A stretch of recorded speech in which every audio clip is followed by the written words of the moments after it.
Iglesia Bautista Pacto de Gracia, Temuco. Este sermón se titula El justo aplastado por amor. Subtítulo: El Salvador sufriente por justicia. Vamos entonces a comenzar leyendo Isaías 53, desde el versículo 1 en adelante. ¿Quién ha creído a nuestro anuncio? ¿Y sobre quién se ha manifestado el brazo de Jehová?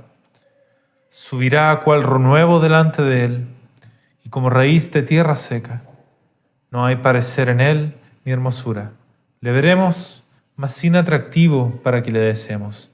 Despreciado y desechado entre los hombres, varón de dolores, experimentado en el quebranto, o en quebranto. Y como que escondimos de él el rostro, fue menospreciado y no lo estimamos.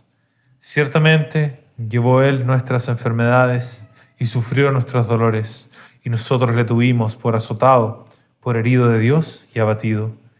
Mas él herido fue por nuestras rebeliones, molido por nuestros pecados. El castigo de nuestra paz fue sobre él, y por su llaga fuimos nosotros curados.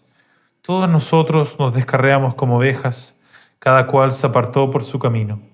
Mas Jehová cargó en él el pecado de todos nosotros. Angustiado él y afligido, no abrió su boca. Como cordero fue llevado al matadero, y como oveja delante de sus trasquiladores. Enmudeció y no abrió su boca. Por cárcel y por juicio fue quitado, y su generación, ¿quién la contará?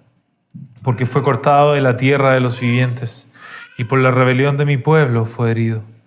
Y se dispuso con los impíos su sepultura, mas con los ricos fue en su muerte. Aunque nunca hizo maldad, ni hubo engaño en su boca. Con todo eso, Jehová quiso quebrantarlo, sujetándolo a padecimiento. Cuando haya puesto su vida en expiación por el pecado, verá linaje, vivirá por largos días, y la voluntad de Jehová será en su mano prosperada. Verá el fruto de la aflicción de su alma, y quedará satisfecho. Por su conocimiento justificará mi siervo justo a muchos, y llevará las iniquidades de ellos. Por tanto, yo le daré parte con los grandes, y con los fuertes repartirá despojos, por cuanto derramó su vida hasta la muerte, y fue contado con los pecadores, habiendo él llevado el pecado de muchos, y orado por los transgresores. Que el Señor añada bendición a la lectura de esta porción de su palabra. El propósito de esta enseñanza es que, entendiendo la contradicción entre la inocencia de Cristo y los sufrimientos que vivió, puedas entender el amor por una parte y por otra parte la justicia de Dios, para que sepas reconciliarte con Él. Y esto es muy importante para nosotros porque muchos tienen una visión errada respecto de la justicia de Dios. Y así ven a Dios como un juez arbitrario por castigar al pecado. Simplemente dicen, bueno, Dios simplemente podría perdonar. ¿Por qué no simplemente perdona? ¿Por qué tiene que castigar el pecado? ¿Acaso no es eso una arbitrariedad? ¿Acaso Dios tiene que hacer esto? Qué cruel, algunos dicen inclusive. ¿Acaso se complace en el pecado? Perdón, en el castigo. Y ellos no pueden ver el amor de Dios en esto. No pueden comprender el amor de Dios. Solo ven a un juez sediento de sangre. Y eso ciertamente es problemático porque les priva ver el amor de Dios en Cristo Jesús y lo que hizo. Por otra parte, otros ven a Dios como un juez negligente que descarta el pecado y dicen, Dios es amor y por tanto Él no castigaría a nadie. Eso no es de mi Dios, dicen. Algunos incluso llegan a separar al Dios del Nuevo Testamento, el Dios de la Biblia, lo separan entre el del Nuevo y el Antiguo, porque les parece que el Antiguo es más castigador y que el Dios de ellos es el Nuevo Testamento. Obviamente lo hacen, o evidentemente lo hacen en el error, puesto que en ningún punto la palabra hace esa distinción o esa división. Y ellos no pueden ver la justicia de Dios. En este sentido, les parece que el mundo no tiene un orden establecido por Dios. Les parece que el mundo puede ser de distintas maneras, no tiene por qué ser de la manera que Dios dice, en la palabra por lo menos, y no le ven valor a los mandamientos, o por lo menos no ven consecuencias en los mandamientos. Y lo que va a hacer este pasaje de Isaías entonces, nos va a hablar sobre el significado de la vida, de la muerte y la resurrección de Cristo, y nos va a enseñar tres cosas en torno a estas. Lo primero es que la justicia de Dios requiere muerte o expiación, una de las dos, pero tiene que estar presente una de las dos. Lo segundo es que Dios muestra su amor por los pecadores en enviar a su Hijo para hacer esta expiación. Y en tercer lugar, por medio de la fe en Cristo, tus pecados pueden ser expiados para siempre.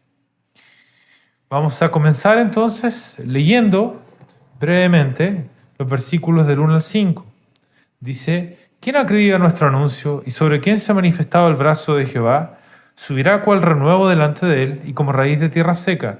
No hay parecer en él ni hermosura. Le veremos, mas sin atractivo para que le deseemos. Despreciado y desechado entre los hombres, varón de dolores, experimentado en quebranto. Y como que escondimos de él el rostro, fue menospreciado y no lo estimamos. Ciertamente llevó él nuestras enfermedades y sufrió nuestros dolores. Y nosotros le tuvimos por azotado, por herido de Dios y abatido. Mas él herido fue por nuestras rebeliones y molido por nuestros pecados. El castigo de nuestra paz fue sobre él y por su llaga fuimos nosotros curados. Último versículo 6. Todos nosotros nos descarriamos como ovejas, cada cual se apartó por su camino, mas Jehová cargó en él el pecado de todos nosotros. Hacemos una observación de esta primera lectura, y es que la profecía del profeta Isaías menciona una diferencia entre cómo el ser humano entiende la justicia de Dios y cómo es la justicia de Dios en realidad. Recordemos que estas son profecías que nos hablan de antemano del Señor Jesucristo. Ese es el contexto de todo lo que estamos leyendo. Y ciertamente nos habla de la justicia divina y cómo Cristo entonces cumple con esta justicia. Y a pesar de esto, el ser humano no logra ver la justicia, a pesar de que es algo claro. Al ver el sufrimiento de Cristo, la intuición humana, del humano caído, del humano pecador que está en rebelión en contra de Dios, y eso incluye a todo ser humano, ve el sufrimiento de Cristo y lo que hace es considerarlo un pecador que está sufriendo las justas consecuencias de su maldad, las justas consecuencias de su pecado. Como diciendo, cada uno tiene en esta vida lo que merece, pero él estaba sufriendo las justas consecuencias de los pecados de otros. Eso es lo que enseña la profecía. Y de aquí vamos a sacar el primer punto. La justicia de Dios requiere, para ser satisfecha, la muerte del pecador o la expiación de los pecados de este pecador. Como decíamos, esto que observamos refleja la forma de pensar del ser humano respecto de la justicia de Dios. El humano se piensa, es neutral. Es neutral. Una hoja en blanco que se mancha cuando hace lo malo y que se limpia un poco cuando hace lo bueno. Los que hacen el mal, a partir de eso, tarde o temprano, tienen sufrimiento en esta vida, y los que hacen el bien, tarde o temprano, tienen alegría en esta vida. Entonces, lo que interpretan de Cristo es: Cristo estaba teniendo sufrimiento y cada vez más, claramente es porque es un malhechor. Así lo entiende la mente del ser humano pecador que no entiende la justicia de Dios. Pero donde se equivoca esta forma de pensar es que el ser humano no es una hoja en blanco en realidad. El ser humano no es neutral hacia Dios, sino que es una hoja manchada y que no puede ser desmanchada. Hay algunos más manchados, otros menos manchados, pero todos manchados. Podemos hablar de cadáveres espirituales, algunos más putrefactos, otros menos putrefactos. Criminales, algunos que merecen mayor condenación por la eternidad y otros que merecen menor condenación por la eternidad. Ese es el testimonio que enseñan las Escrituras cuando dice: no hay justo ni aun uno, todos se descarriaron, a una se hicieron inútiles, nadie buscó a Dios. Esa es la realidad, esa es la situación del ser humano. Las mejores obras que nosotros podemos hacer son como trapos de inmundicia, según las Escrituras. Están manchadas. Todo su pensamiento es malo desde su juventud a los ojos de Dios. Esa es la descripción del ser humano. Lo que debemos entender es que en su esencia, el ser humano tiene las capacidades para hacer el bien. En su esencia, como criatura que fue creada a imagen y semejanza de Dios, porque así nos creó. Pero en su estado actual solo hace el mal y no puede hacer nada bueno a los ojos de Dios. Está completamente corrompido en sus pensamientos, sus intenciones y sus afectos. Son todos para el mal. Ahora, alguien puede decir: pero ¿cómo no hay nadie bueno? ¿Acaso no vemos muchos ejemplos de amor y justicia en el mundo? Gente que se exaltaba en las noticias y en otros lados. Querido amigo, este es el problema. Estamos tan ciegos de nuestra condición que entre nosotros nos alabamos como buenas personas y ejemplares para otros, pero no es más que la expresión de cuán ciego estamos. Como podría ocurrir en una cárcel. En una cárcel puede que haya muchos reos y entre sí digan: este es el más malo de los malos. Y otro puede decir: este es el más bueno entre nosotros. Pero todos son criminales que están condenados en cárcel. Quizás podemos plantear un ejemplo para entender esto de la ceguera. ¿Sí? Imagínate que caminas en las ruinas de una civilización antigua y encuentras vestigios de templos, encuentras altares por ahí, utensilios, cosas que se usaban en esa cultura para hacer o para practicar su religión y cosas así. Pero de repente ves algo que te estremece, algo un poco raro. Descubres evidencia de que hubieron sacrificios humanos ahí. Niños que son ofrecidos a los dioses, mujeres quemadas vivas en rituales religiosos, y tú, desde tu posición del siglo XXI, quedas horrorizado y dices: ¿cómo podría esta gente pensar que eso era algo bueno?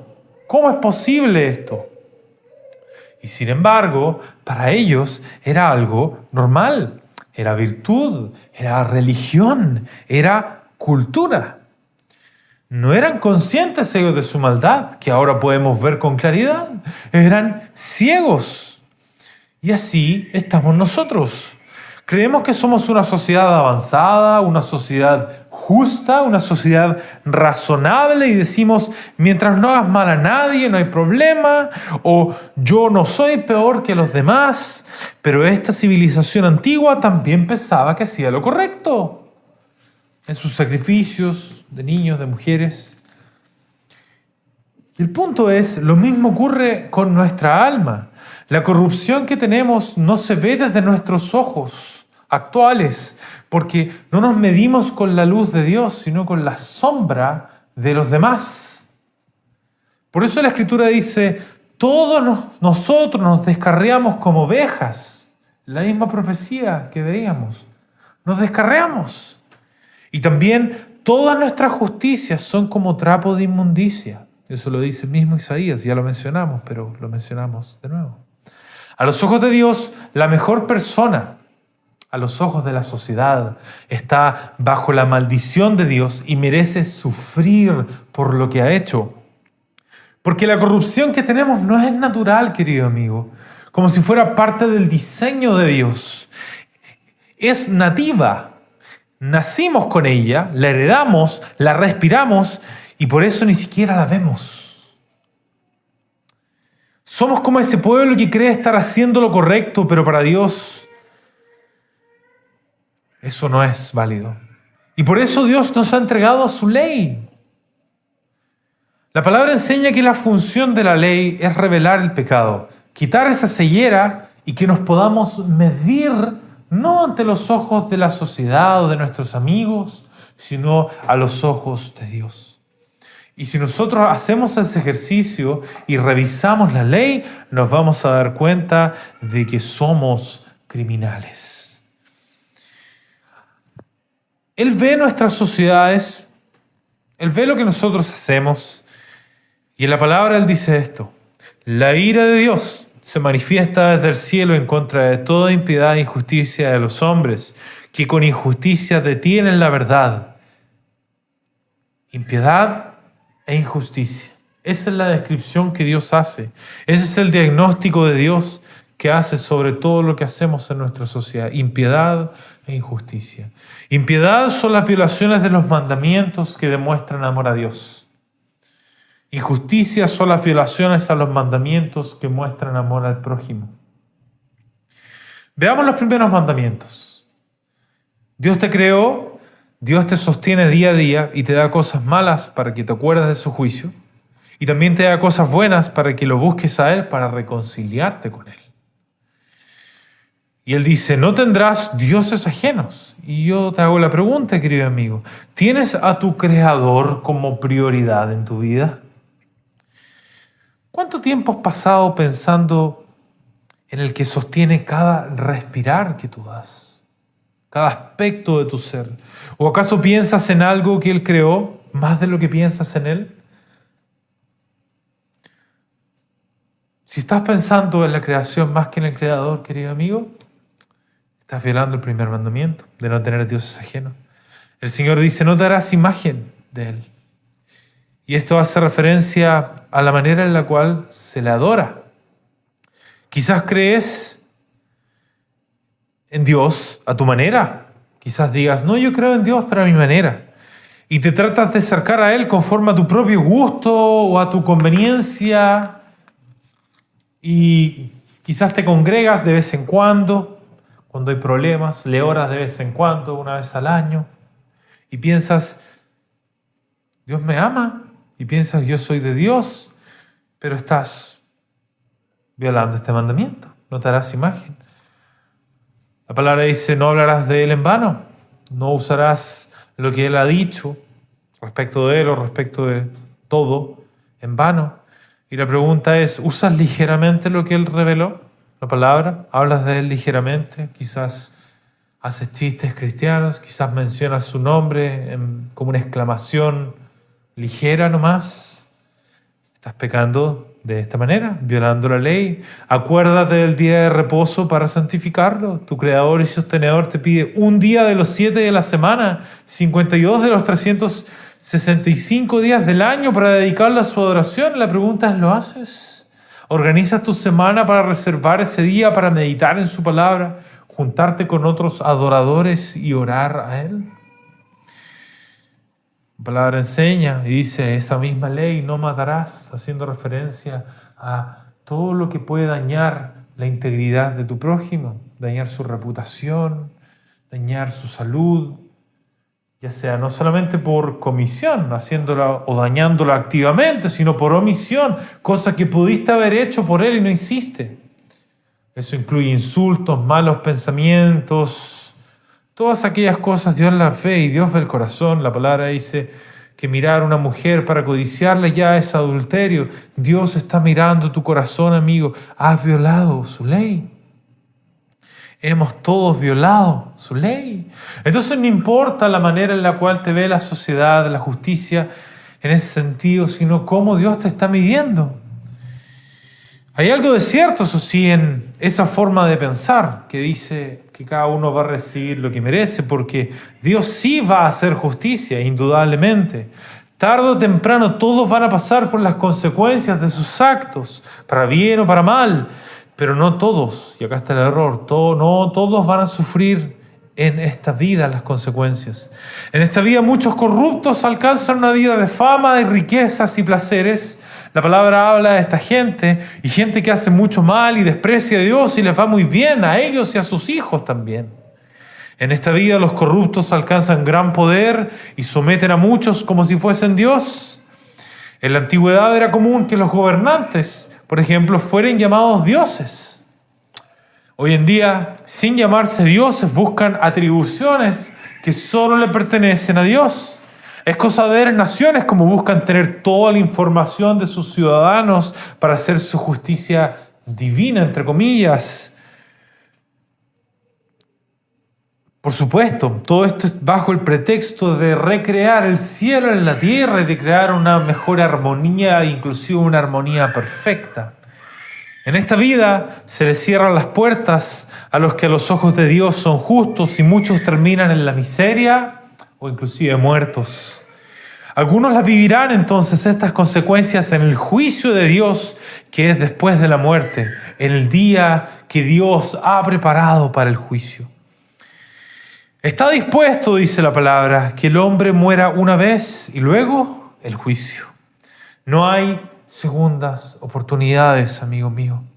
La mayor preocupación del ser humano no es que va a perder acceso a su cuerpo cuando muera, sea de viejo, de enfermo o de un accidente, sino que tarde o temprano va a resucitar para enfrentarse a Dios.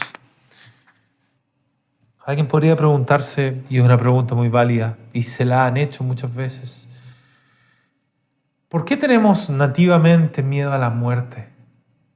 ¿Por qué nos duele cuando muere un ser querido?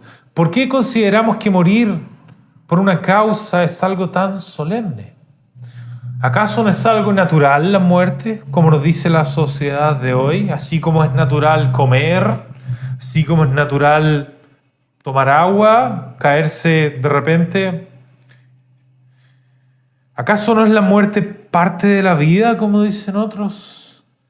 Si fuese así, sería una tontería agrandar la muerte y darle peso a la muerte.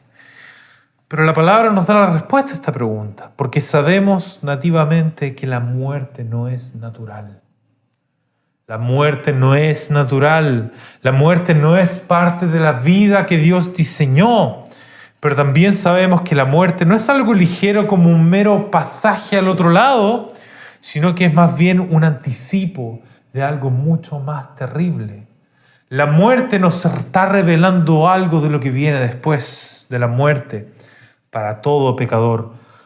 Cuando nosotros consideramos las muchas maneras de morir y el horror que naturalmente la muerte evoca en nosotros, se nos está anticipando el tormento de la conciencia en nuestras almas que se vive en el infierno, que es ese lugar de condenación que Dios tiene preparado.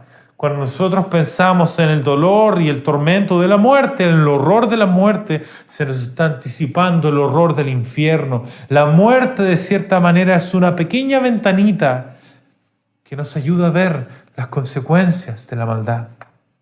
Cuando consideramos el dolor de los procesos que terminan en la muerte, morir ahogado, morir quemado, por ejemplo, morir crucificado, se nos anticipa el dolor en nuestros cuerpos que se vive en el infierno. Y cuando consideramos la angustia de no poder ver más a un ser querido en esta vida, se nos está anticipando la angustia de no poder experimentar nunca más la bondad de Dios. La muerte de ahora es una pequeña ventanita a la segunda muerte, que es la muerte eterna. Esta muerte es lo que merecen los que vivan en contra de quien sostiene toda la realidad y no es sostenido por nadie, el Dios eterno. Pecar en contra de Dios es pecar en contra de Él, es pecar en contra de su bondad, es pecar en contra del pasado, en contra del presente y en contra del futuro que Él sostiene con su poder. Por tanto, solo el infierno eterno es lo que puede satisfacer la justicia de Dios y nada más. Entonces es la muerte eterna de los pecadores lo único que puede satisfacer.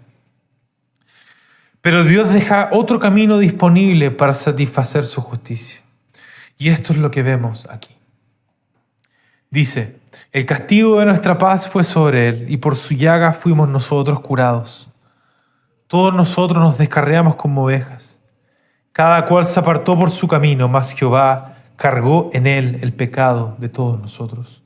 El otro camino es la expiación. La expiación consiste en que Dios carga el pecado de muchos pecadores en la cuenta de otro que sea digno de llevar esos pecados y que éste sea castigado como un sustituto para sustituir al que pecó en ese castigo. El castigo de un sustituto penal, podemos decir. Una vez escuché esto y alguien puede decir, cada uno tiene que pagar por su pecado. Es injusto que otro pague por el pecado de uno. Pero te hago esta pregunta, querido amigo, si tú tienes también esta objeción. ¿Quiénes somos nosotros para definir lo que es justo o injusto?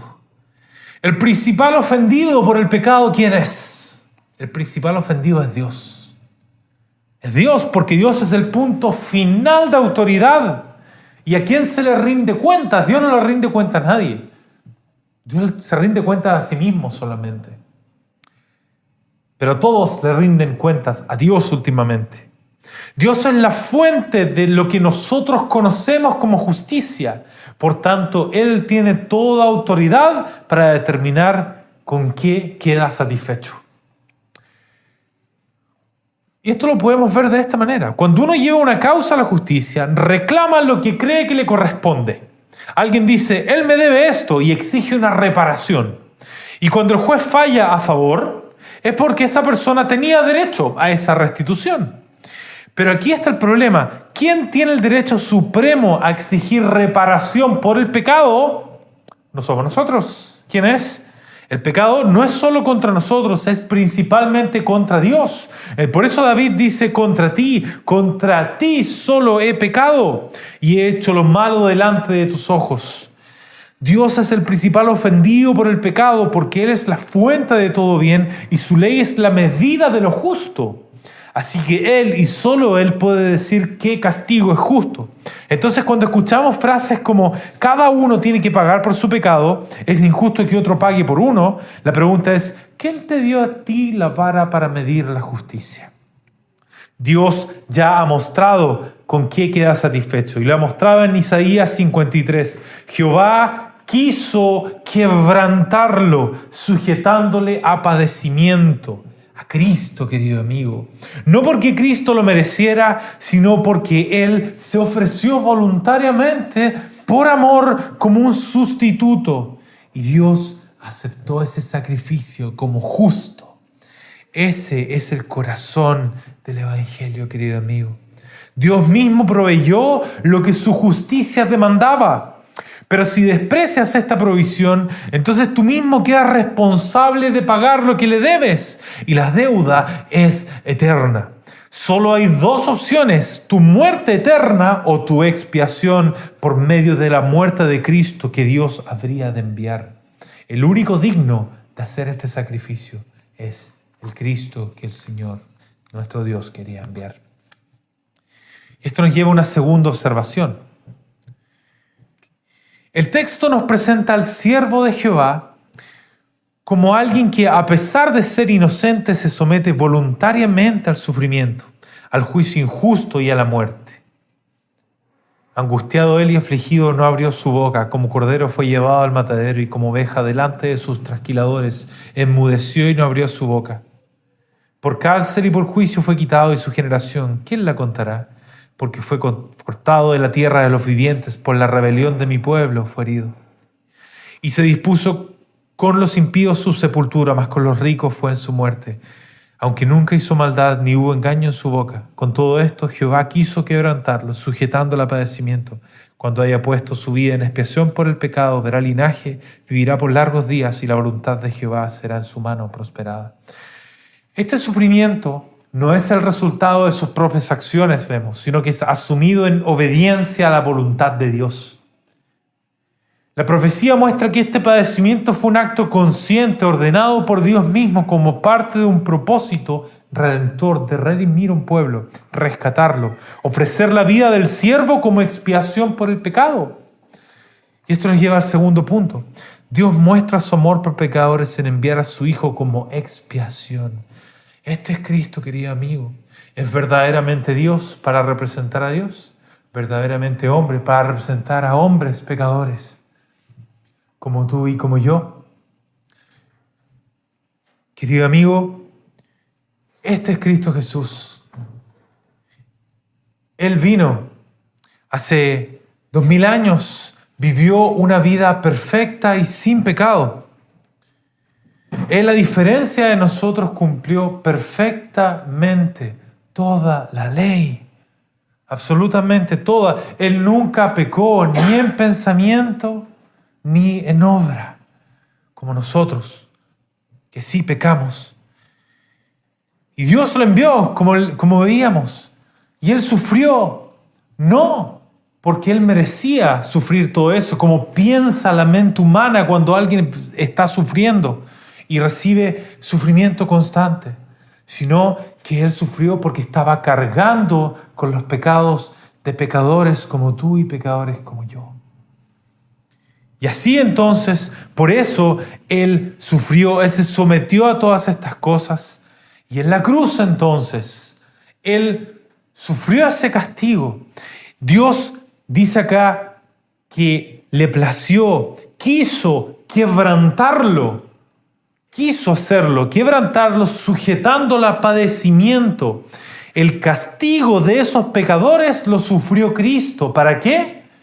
Para que esos pecadores no tuvieran que sufrirlo, para que hubiera una posibilidad de satisfacer la justicia de Dios por una manera que no sea la muerte eterna de ese pecador. Y como decíamos, Dios aceptó este sacrificio.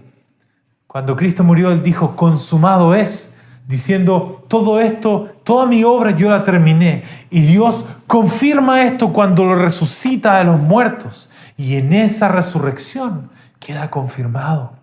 Y le dice a todo el mundo, he aquí, la justicia divina ha quedado satisfecha. Y ahora las puertas del cielo están abiertas para pecadores, para que no estén obligados a sufrir la muerte eterna. Y esto nos lleva a la última lectura. Verá el fruto de la aflicción de su alma y quedará satisfecho. Por su conocimiento justificará a mi siervo justo a muchos y llevará las iniquidades de ellos. Por tanto, yo le daré parte con los grandes y con los fuertes repartirá despojos, por cuanto derramó su vida hasta la muerte y fue contado con los pecadores, habiendo él llevado el pecado de muchos y orado por los transgresores. El pasaje entonces concluye afirmando que el sufrimiento del siervo, el sufrimiento de Cristo no fue en vano, sino que cumplió plenamente lo que vino a hacer. A través de su padecimiento, de su sufrimiento, muchos son declarados justos, pues Él llevó esas injusticias y fue castigado por ellas. El texto enseña que el siervo verá el resultado de su obra con satisfacción y que su muerte dará lugar a una victoria que se expresa tanto en su recompensa como en el fruto de ese sufrimiento. Un pueblo que es declarado justo y que Dios ve como justo a pesar de este pecado. Y esto nos lleva al último punto de esta tarde. Por medio de la fe en Cristo, tus pecados pueden ser para siempre expiados, borrados de tu cuenta. Y esto, el mismo pasaje lo dice, conociendo a Cristo.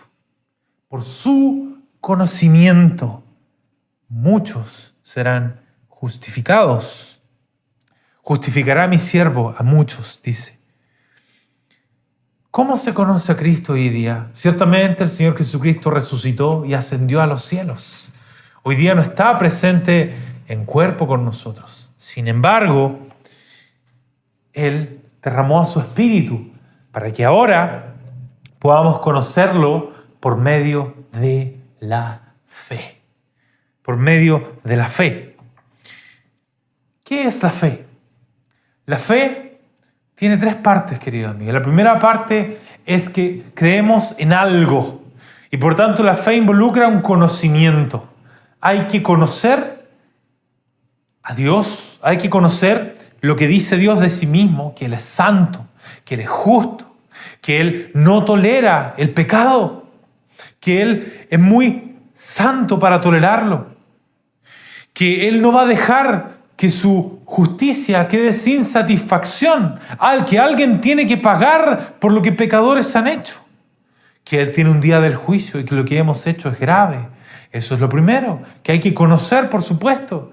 Lo segundo es que era necesario que Dios enviara a alguien digno de cargar con estos pecados y que éste sea castigado como un sustituto para satisfacer esa justicia de Dios. Y ese es Cristo. Y entendiendo que hay dos opciones entonces, la expiación, que se borran tus pecados por medio de este sustituto, o la muerte eterna, que es pasar la eternidad del infierno. Y entender que Dios lo envió por amor y que ahora llama a los pecadores para que se arrepientan por medio de la fe. Entonces la fe tiene que ver en primer lugar con ese conocimiento. Ahora, el segundo lugar tiene que ver con aceptar ese conocimiento. Que todo esto, que todas estas cosas tienen sentido. Que si verdaderamente Dios es santo, yo he pecado, yo necesito a Cristo. Y en tercer lugar, tiene que ver con internalizar esto en nuestras almas y decir, sí, yo soy ese pecador que merece ir al infierno por lo que ha hecho. Yo soy ese pecador que necesita a este siervo sufriente que hace 2000 años murió para que las puertas del cielo estuvieran abiertas. A ese Salvador que hoy día está vivo, yo lo necesito a Él para que Él medie, para que Él hable por Dios a mi favor, para que me escuche y me perdone. Entonces, la fe tiene esas tres partes y eso nos mueve entonces a buscar ese perdón divino, ese perdón de Dios. Y conocer a Cristo entonces, por medio de la fe, nos lleva o conlleva que Dios nos declare y declara al pecador justo. Y ojo, no declara al pecador a los que primero se limpian, sino que primero dice la palabra dice que Dios declara justo a los impíos, aquellos que llevan una vida de violar los primeros mandamientos o que llevan una vida de deshonrar a Dios. A eso declara justos por la fe en Cristo. Muy importante eso. Y con eso Dios une a estos pecadores a Cristo, los perdona, los adopta como hijos y no los deja caer hasta la eternidad. Y esto es importante. Si Dios nos declara justos por esta unión, mientras la unión dure, seguiremos siendo justos a los ojos de Dios. Y por eso decimos que es para siempre. Porque la palabra dice respecto de esto, que los que estamos en Cristo, nadie ni nada nos puede separar del amor de Dios. Y la palabra dice en Romanos 8:1, ahora pues ninguna condenación hay para los que están en Cristo Jesús. Y también el que se une al Señor, un espíritu es con Él. Un espíritu es con Él.